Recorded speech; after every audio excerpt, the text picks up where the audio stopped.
নমস্কার বন্ধুরা, আমি সহেলি অলৌকিক জোরের আসরে তোমাদের আরও একবার স্বাগত জানাচ্ছি। আশা করি তোমরা ভালো আছো। তোমরা ঘটনা পাঠাতে চাইছো, তার আমাদের ঘটনা পাঠাও অলৌকিক জোন 310@gmail.com অথবা অলৌকিক জোনের ফেসবুক পেজ ফলো করে ঘটনা পাঠিয়ে দিতে পারো। তবে ঘটনা হতে হবে সত্যি ঘটনা, এবং এই ঘটনা আগে কোথাও প্রকাশিত হয়নি, সেই ঘটনাই একমাত্র আমরা নেব। আজ প্রথম ঘটনা পাঠিয়েছেন অনেক দিন বাদে আবার ঝম্পি মুখার্জি। লিখছেন, কলকাতার পুরনো রাস্তা নিয়ে অনেক গল্প প্রচলিত আছে, কিন্তু পার্ক স্ট্রিটের আশেপাশে যে গল্পটা ফিসফিস করে শোনা যায় সেটাকে অনেকে আবার গুজব বলে। যারা নিজের চোখে দেখেছে তারা আর কখনো হাসতে পারেনি।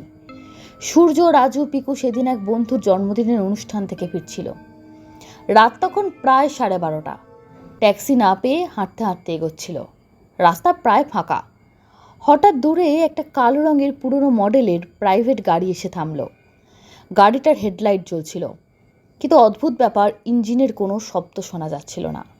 রাজু বলল, দেখেছিস এত রাতে এখানে কে এলো? কথা শেষ হতে না হতে এই গাড়ির পেছনের দরজাটা নিজে থেকেই খুলে গেল। তিনজনে তাকিয়ে রইল। কেউ যেন উঠল, কিন্তু কাউকে দেখা গেল না। দরজাটা আবার নিজে থেকেই বন্ধ হয়ে গেল। তারপর গাড়িটা ধীরে ধীরে চলতে শুরু করলো। সূর্য হঠাৎ কি মনে হলো সেই রাস্তার আলোয় ভালো করে তাকালো। তারপর তার বুকের ভেতরটা বরফ হয়ে গেল।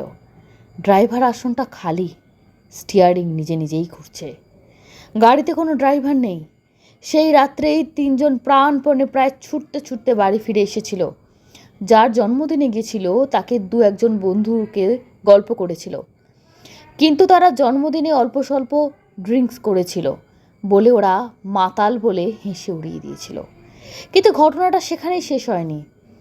প্রায় মাস তিনেক পর আবার একদিন তারা ঘটনাচক্রে একই এলাকায়। পিকুর এক কাকা রাতে মারাত্মক অসুস্থ হয়ে পড়েন।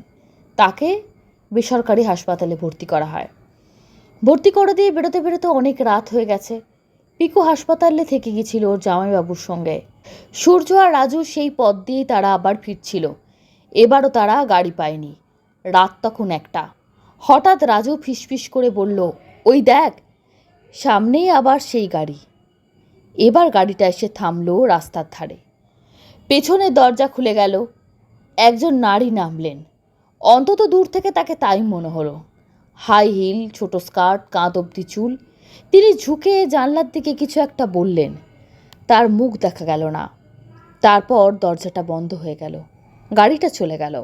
আর ঠিক তখনই রাস্তার বাতির আলো পড়ল জানলার ওপর। ড্রাইভারের সিট খালি, একেবারে খালি। এবার তো আর তারা কোনো নেশা করেনি, কাজেই ব্যাপারটা তো ভুল হতে পারে না।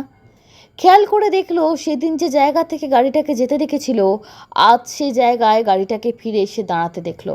এ কাকতালীয় ব্যাপার নাকি কি জানি। ড্রাইভার না থাকলে গাড়ি চলছেই বা কেমন করে? এর পেছনে একটা ঘটনা তো আছে, জানতেই হবে। পরদিন তারা কৌতূহলবশত এলাকায় কয়েকজন পুরনো দোকানদারকে জিজ্ঞাসা করলো। কেউ কিছু বলতে পারল না। এক বৃদ্ধ আতরওয়ালা চুপচাপ শুনে বলল, তোমরা দেখেছো তাহলে? বৃদ্ধ অনেকটা দীর্ঘশ্বাস ফেলল। তারপর বলল, অনেক বছর আগে একটা মেয়েকে মাঝরাতে ওই এলাকায় খুন করে কেউ চলে যায়। মেয়েটা অ্যাংলো ইন্ডিয়ান। কিছু দূরে গিয়ে গাড়িটাও অ্যাক্সিডেন্ট করে। ড্রাইভার মারা যায়। নেশাগ্রস্ত ছিল। সেটাও নাকি ওই রকম একটা কালো রঙের গাড়ি ছিল। কেন মেরেছিল, কিভাবে হয়েছিল কি কেউ জানে না। পুলিশ বলে মেয়েটা নাকি কলগাল ছিল। হয়তো নিজেদের মধ্যে গণ্ডগোল। কেউ আর ওদের খোঁজ করেনি। মেয়েটির তো আবার কেউ ছিল না, আর ড্রাইভারেরও কেউ খোঁজ করেনি। অন্তত আমার জানা নেই। কলকাতা শহরে এমন ঘটনা তো রোজ ঘটে, কে অত মনে রাখে? তারপর থেকেই মাঝে মাঝে লোকজন বলে রাত 12টার পরে একটা গাড়ি আসে, কাউকে তুলে নিয়ে যায়, আবার নামিয়েও দিয়ে যায়। তবে যারা দেখেছে তারা সবাই একটাই কথা বলে, এই গাড়িতে ড্রাইভার থাকে না। কেউ কেউ একটা অ্যাংলো ইন্ডিয়ান মেয়েকে দেখেছে, কেউ আবার তাও দেখেনি। হয়তো হতে পারে গুজব, হয়তো হতে পারে মাতালদের কল্পনা। কারণ যারা দেখেছিল তারা শুধু এ পাড়ায় মাঝরাতে আসেনি, তারা ফুর্তিবাজ ছিল, মাতালও ছিল। কাজেই ভুল দেখাটা স্বাভাবিক। সূর্য আর রাজু কোনো প্রশ্ন করেনি এই নিয়ে, আর কোনো কথা বলেনি। তারা তো আর অন্যদের মতো মাতাল ছিল না। রোগীকে হাসপাতালে ভর্তি করে দিয়ে ফিরছিল। পর পর দুবার এই ঘটনা দেখা স্বাভাবিক নয়, এটা অলৌকিক ব্যাপার, ভুতুরে কাণ্ড। আজকে এই ঘটনাটি পাঠিয়েছে অনুরাধা। বলছে, সহেলিদি, ভৌতিক ঘটনা আমি শুনতে খুব ভালোবাসি। মোবাইলে সবসময় আমার কিছু না কিছু চলতেই থাকে, শুনতেও ভালো লাগে, গল্পের বইতে ঘটনা পড়তেও আমার ভালো লাগে। কিন্তু বাস্তবে এইসব ঘটনা আমার সঙ্গে আমি ঘটুক আমি চাইও না, ঘটলে আমি মরেই যাব, ভীষণ ভয় পাই। আমার দাদার কাছেই ঘটনাটা শুনেছিলাম, আজকে আপনাকে বলছি। তত ভয় আছে কি না জানি না, তবে আমার বেশ ভয় লাগছিল। যদি উপযুক্ত মনে হয় আপনার চ্যানেলে শোনাবেন। বলছেন তার দাদার মুখে শোনা, আগেই বলেছেন, কলকাতার মধ্যবয়সী দম্পতি অরূপ আর মঞ্জুরি বহুদিন ধরেই কোথাও বেড়াতে যেতে চাইছিলেন। ঠিক সেই সময় শিলিগুড়িতে থাকা তাদের এক পুরনো বান্ধবী নিমন্ত্রণ করলেন। আগে কলকাতাতেই থাকতেন, পরে চাকরি সূত্রে শিলিগুড়ি চলে গেছেন। অনেক দিনের ডাক। অরূপ বললেন, শিলিগুড়ি যখন যাচ্ছি তার আগে দুদিন দার্জিলিং ঘুরে না যাক, জীবনেতে যাওয়া হয়নি। মঞ্জুরিরও খুব ইচ্ছে, সব মিলিয়ে দারুণ পরিকল্পনা। কিন্তু সমস্যা শুরু হলো দার্জিলিং পৌঁছে। ফুল সিজন, চারিদিকে পর্যটকের ভিড়, ভালো হোটেল ঘর কোথাও নেই। অনেক খোঁজাখুঁজির পর তারা কষ্টে একটা সস্তা মাঝারি মানের হোটেল পেল। ঘর মোটামুটি, প্রচণ্ড জলের কষ্ট। মঞ্জুরির একটু পরিষ্কার পরিচ্ছন্নতার বাতিক ছিল। শীত যতই হোক, গরম জলে দিনে অন্তত দুবার স্নান না করলে তার চলে না। এখানে সেটা বড় সমস্যা। হোটেলের ম্যানেজার বললেন, এখানে নিয়মিত গরম জলের ব্যবস্থা নেই ম্যাডাম, তবে চাইলে আলাদা করে লোক দিয়ে বড় ক্যান ভরিয়ে জল আনিয়ে দিতে পারি। একটু দূর থেকে আনতে হয়, অতিরিক্ত টাকা লাগবে। মঞ্জুরিও রাজি হয়ে গেল। প্রথম দিন সন্ধ্যাবেলা এক রোগা চুপচাপ ছেলে বড় ক্যান করে জল এনে দিল। বয়স খুব বেশি না, 20-21 মধ্যে হবে। মাথায় টুপি, গলায় মাফলার। এত লাজুক, মুখ নিচু করে রাখে সবসময়, মুখটা ভালো করে দেখা যায় না। শুধু ক্যানটা রেখে হাত বাড়িয়ে টাকা নিয়ে চলে গেল। পরের দিনও একই কথা। ছেলেটি বিশেষ কথা বলে না, একটা জিজ্ঞেস করলে ওই হ্যাঁ না ঠিক আছে, ব্যাস। তৃতীয় দিন তাদের ফেরার কথা, ভোরে গাড়ি বুক করা। রাতেই ঠিক করেছিল জল আসবে আরেকবার, কিন্তু অনেক রাত পর্যন্ত কেউ এলো না। মঞ্জুরি বিরক্ত হয়ে বললেন, আজকে সকালের টাকাটাও তো এখনও বাকি, তখন খুচরো ছিল না, দেওয়া হয়নি। ভেবেছিলাম দেব, এলো না কেন কে জানি। এদের কাজ করে পয়সা রোজগারের ইচ্ছাটাই নেই। অরূপ বললেন, থাক, আর দরকার নেই, কাল তো চলে যাব। শিলিগুড়ি পৌঁছে যত খুশি স্নান করো। সকালে খুব ভোরে দুজনে উঠে তৈরি হচ্ছেন। বাইরে তখন আধো অন্ধকার, পাহাড়ি কুয়াশা। ঠিক তখন ঠক ঠক দরজায় আওয়াজ। মঞ্জুরি বললেন, এই তো বোধহয় টাকা নিতে এলো, বলেছিলাম আজ ভোরে চলে যাব। দরজা খুলতেই দেখলেন ছেলেটা দাঁড়িয়ে, আগের মতো এই গলায় মোটা মাফলার, মাথায় টুপি, হাতে ক্যান নেই, শুধু ডান হাত বাড়িয়ে দিয়েছে। মঞ্জুরি একটু বিরক্ত হয়ে বললেন, এত দেরি কেন? জল তো আর লাগবে না, আমরা চলে যাচ্ছি, এই নাও তোমার টাকা। কিছু বলল না ছেলেটা, টাকাটা হাত পেতে নিল। তার হাত বরফের মতো ঠান্ডা। মঞ্জুরি একটু গায়ে কাঁটা দিল। অরূপ তখন ব্যাগ গোছাচ্ছেন। মঞ্জুরি বললেন, কাল রাতে এলে না কেন? খুব অসুবিধা হয়েছে আমাদের, তোমার জন্য অপেক্ষা করছিলাম। চুপ, কোনো কথা নেই, শুধু দাঁড়িয়ে। ঘরের আলো কম, বাইরে আধো অন্ধকারের দিকে, মুখটা দেখা যাচ্ছে না স্পষ্ট। মঞ্জুরি ভেবেছে হয়তো খুব লাজুক। তিনি ঘুরে ব্যাগটা তুলতে যাচ্ছেন, তখনই খুব নিচু গলায় ছেলেটা বলে ওঠে, থ্যাংক ইউ। কেমন যেমন অস্বাভাবিক লাগলো শব্দটা। মঞ্জুরি হঠাৎ পেছন ফিরে তাকালেন, তারপর তার গলা দিয়ে একটা বিকট চিৎকার বেরিয়ে এলো। ছেলেটি দরজা দিয়ে বেরিয়ে সিঁড়িতে নামছে, কিন্তু তার কাঁধের ওপর কিছু নেই। গলা যেখানে শেষ হয়েছে তার ওপরটা ফাঁকা, না মুখ না মাথা, শুধু জামা কাপড় পরা একটা দেহ সিঁড়ি দিয়ে নেমে যাচ্ছে। মঞ্জুরি হাত থেকে ব্যাগটা পড়ে যায় এবং অরূপ দৌড়ে এসে করিডরের দিকে এলেন। চতুর্দিক ফাঁকা, শুধু সিঁড়ির দিক থেকে কুয়াশা ঢুকছে। চিৎকার শুনে হোটেলের 1-2জন লোক ছুটে আসে, ম্যানেজার, দারোয়ান, 2-1জন বোর্ডার। হাঁপাতে হাঁপাতে মঞ্জুরি বলছিলেন সব কিছু। প্রথমে সবাই ভেবেছে ভুল বলছে, কিন্তু জল দেওয়া ছেলেটা কথাটা শুনে ম্যানেজারের মুখের রংটা বদলে গেল। ধীরে ধীরে বলল, কাকে বলছেন? আমাদের চেয়ে 2-3জন এরকম লোক আছে। অরূপ বললেন, এই হোটেলের কাজ করে না, রোগা ছেলে, টুপি পরা, লাল মাফলার। জলটা দিয়ে যায়। ম্যানেজার চুপ। নিচু গলায় বলল, সে তো কাল দুপুরে মারা গেছে। ঘরে ঠান্ডা নেমে এলো। মানে? ও আমাদের ক্লার্কের ছেলে, মাঝে মাঝে এক্সট্রা কাজ করতো। বোর্ডারদের জিনিসপত্র গাড়িতে তুলে দেওয়া, গাড়ি থেকে এনে রুমে দেওয়া, এইসব কাজ। কাল সন্ধ্যাবেলা বাইক অ্যাক্সিডেন্ট হয়েছে, খুব খারাপ অবস্থা।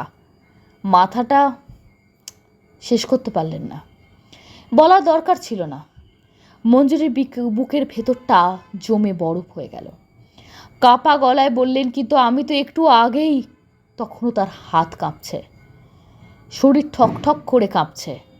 মনে হচ্ছে রাশি রাশি বরফ তার শরীরে এসে পড়ছে। ম্যানেজার হতভম্ব। সবার সামনে মঞ্জুরি নিজের ব্যাগ খুলে দেখলেন যে টাকাটা দেওয়ার কথা ছিল সেটা সত্যিই নেই। টাকা কোথাও যায়নি এমনও নয়, টাকাটা সত্যিই কারোর কাছে গেছে। কার হাতে? সে উত্তর আর কেউ দিতে পারলেন না। অরূপ আর মঞ্জুরি এক মুহূর্ত সেখানে থাকেননি। গাড়ি বুক ছিল, সঙ্গে সঙ্গে উঠে পড়লেন। সোজা নেমে এলেন শিলিগুড়িতে। পরে বহুজনকে কথা বলেছেন। কেউ বিশ্বাস করেছে, কেউ হেসেছে। কেউ বলছে কেউ সুযোগে টাকা নিয়ে গেছে, কেউ বলছে তোমাদের মুরগি বানানো হয়েছে। ও সব চোখের ভুল, অনেক কিছু করা যায়, দেখো না মোবাইলে দেখায়। তারা চুপ করে যান, কারণ তিনি জানেন মানুষ ভুল দেখতে পারে, কিন্তু একটা মাথাহীন দেহকে সিঁড়ি দিয়ে নামতে দেখা ভুল নয়। তাছাড়া সব থেকে বড় কথা, তিনি তো জানতেনই না ছেলেটার এত বড় ক্ষতি হয়ে গেছে। মাথাটা থেতলে গেছে। না জানা অবস্থায় দেখেছেন, জানলে নয় ভাবা যেত যে কল্পনা করেছেন, শুনেছেন, অনেকক্ষণ ভেবেছেন, তারপর দেখেছেন, কিন্তু কই, সে তো নয়। এখানে আর একটা কথা বলাটা খুব দরকার।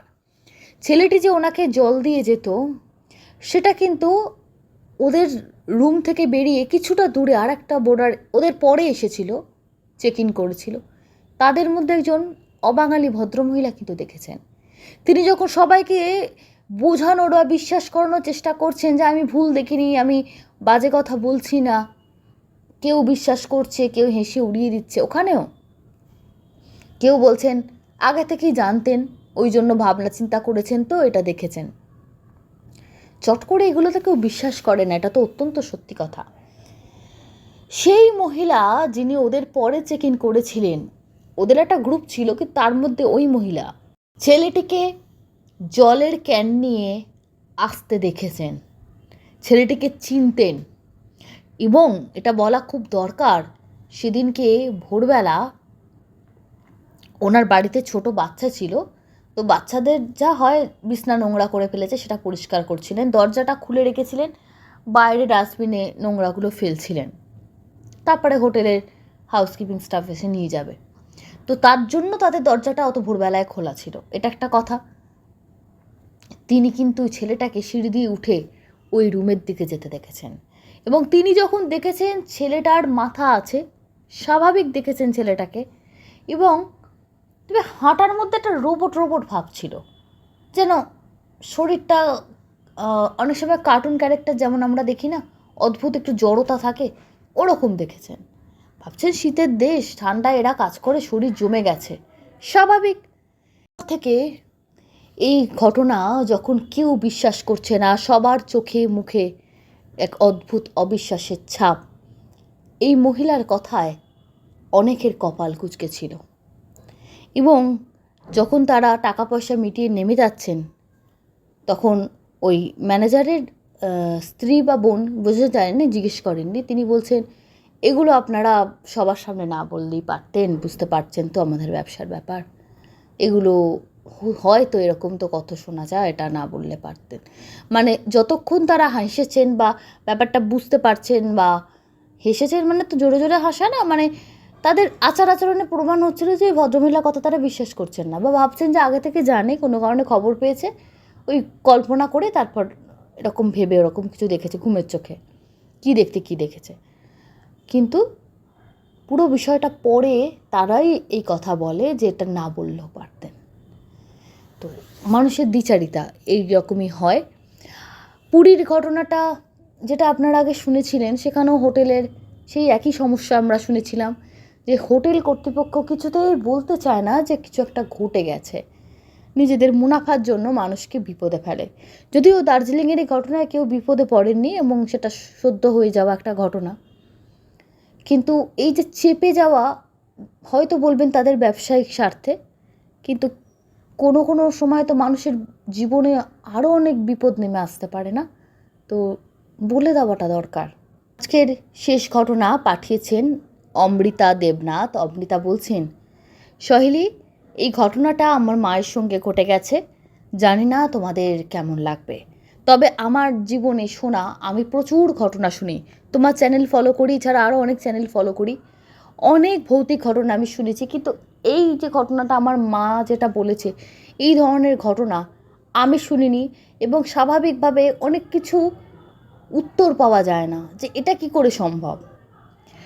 আমার মা, যেহেতু আমার দাদা বিদেশে চলে যাবার পর খুব একাকিত্বে ভুগতেন, ডিপ্রেশনে চলে গেছিলেন, ছেলেকে কাছছাড়া করতেন না। আমাদের দুজনকেই মা ভালোবাসেন সেটা নয়, কিন্তু দাদা যেহেতু অনেক মানে বছর বাদে, মায়ের অনেক বিয়ের অনেক বছর বাদে দাদা হয়েছিল, একদম ঠাকুরের কাছে মানসিক করে দাদা হয়েছিল, তারপরে আমি জন্মাই।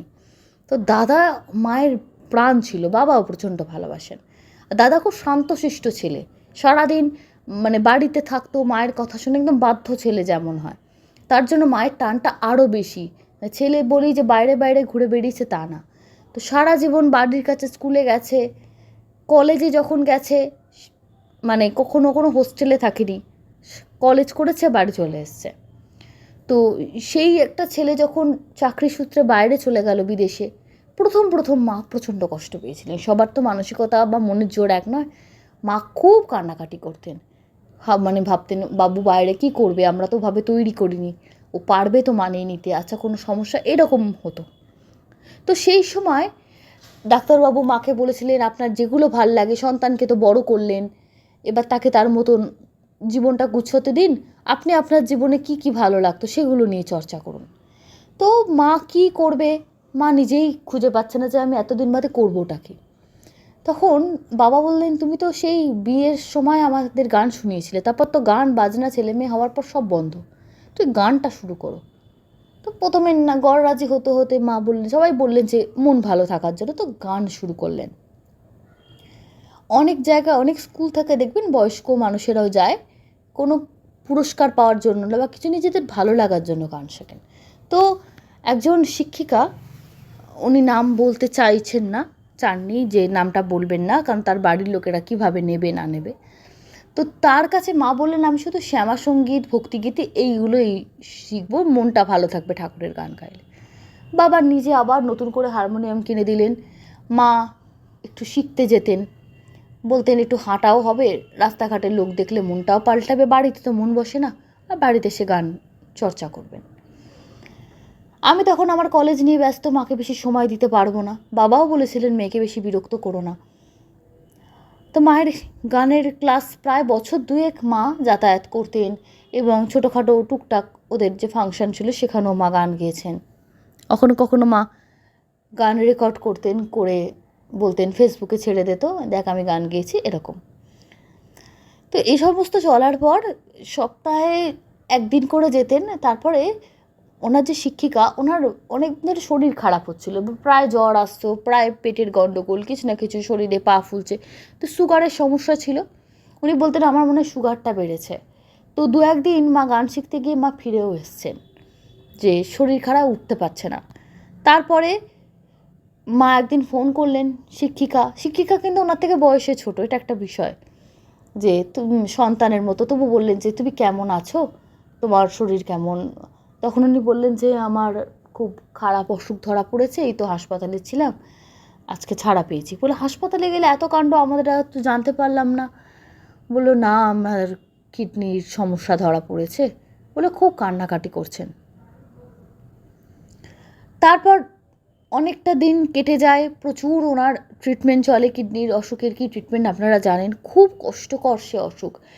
মানুষটা যখন আমার মা ভর্তি হয়েছিলেন, মায়ের সঙ্গে একদিন দুদিন আমিও গেছিলাম, খুব সুন্দর স্বাস্থ্য, একদম মানে উজ্জ্বল একজন মানুষ, দেখেই ভালো লাগে।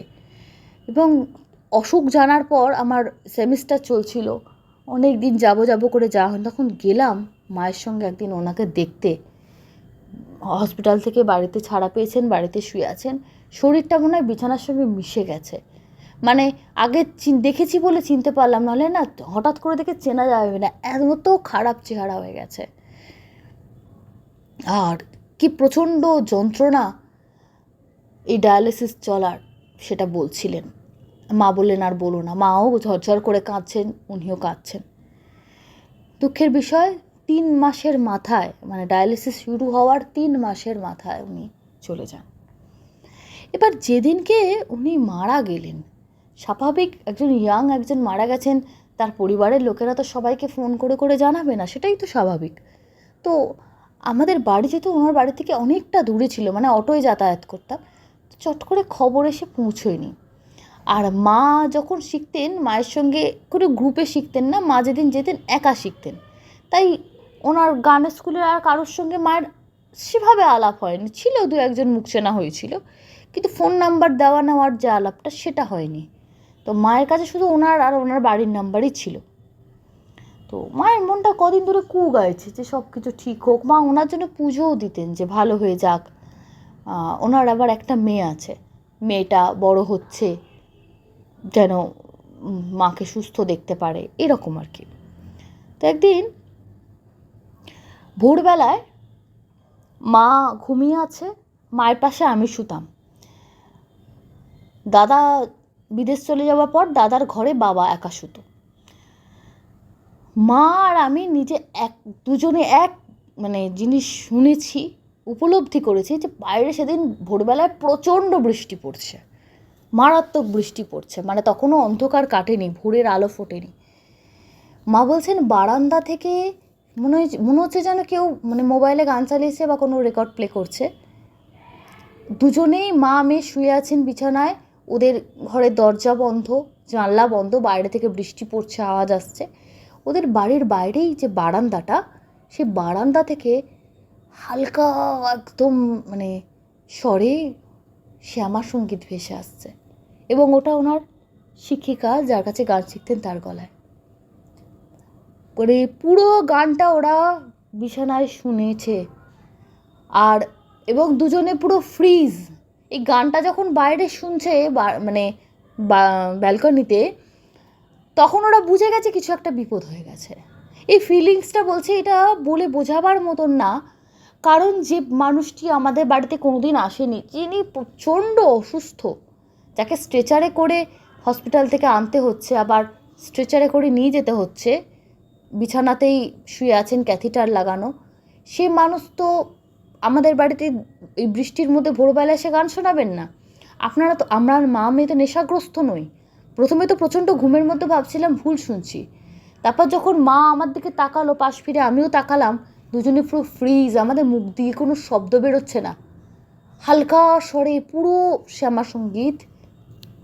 বলছি তাও সকলই তোমার ইচ্ছা, এই যে গানটি আছে, ইচ্ছাময়ী তারা তুমি, ওই গানটি কন্টিনিউয়াসলি পুরো গানটা ওরা শুনলেন। হলো বৃষ্টি তখন কমে এসছে। বাইরে মানে পাশের ঘরে বাবার মোবাইল বাজার শব্দ হলো। তখন ওই সময়টা দাদা বাবাকে ফোন করে, ওই প্রতিদিন ওই সময়টা ওই মোবাইলের আওয়াজটা আমাদের কানে এলো। ভোরবেলা সব ফাঁকা, বন্ধ। তখন যেন আমাদের আস্তে আস্তে শরীরটা একটু মানে ঠিক হচ্ছে।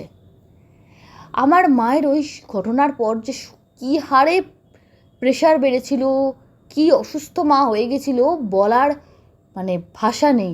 প্রচণ্ড ভয় পেয়ে গেছিলাম যে আমি আমার মাকে না হারিয়ে ফেলি, এত ভয় পেয়েছিলেন আমার মা। বাবা পাশের ঘর থেকে এসে বলছেন, তোর মা আর তুই ভোরবেলায় বেশ গান চালিয়েছিস মোবাইলে, বল, আমি শুনছিলাম। বাবা কিন্তু ওই শিক্ষিকার গান কখনো শোনেননি, ওনার গানের স্বরের সঙ্গে বাবা পরিচিত নন।